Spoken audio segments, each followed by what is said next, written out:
చింకిలు మన బుడ్డపిల్ల. ఈ బుడ్డపిల్ల వాటర్ పెద్ద పిల్ల చెట్టు శాతం నాడుకొని పెంచి పెద్ద శాడిస్ట్ టైప్ అనమాట. మైండ్ పెద్ద శాడిస్ట్ మైండ్ లాంటి అనమాట. ఈ పిల్ల వాటర్ తాగుతాను అక్క అంటే ఆ వాటర్ పారిపోయింది అనమాట. అంత శాడిస్ట్. ఒకసారి వీడియో ఇది తీసాను అమ్మా, అమ్మాయిని చూపిస్తాను చూసారండి. ఆ శాడిస్ట్ చూపిస్తాను.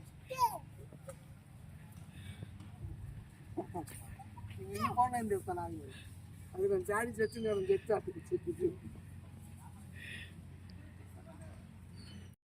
వాటర్ తాగు, కొంచెం బాస్తా బట్టి తాగు.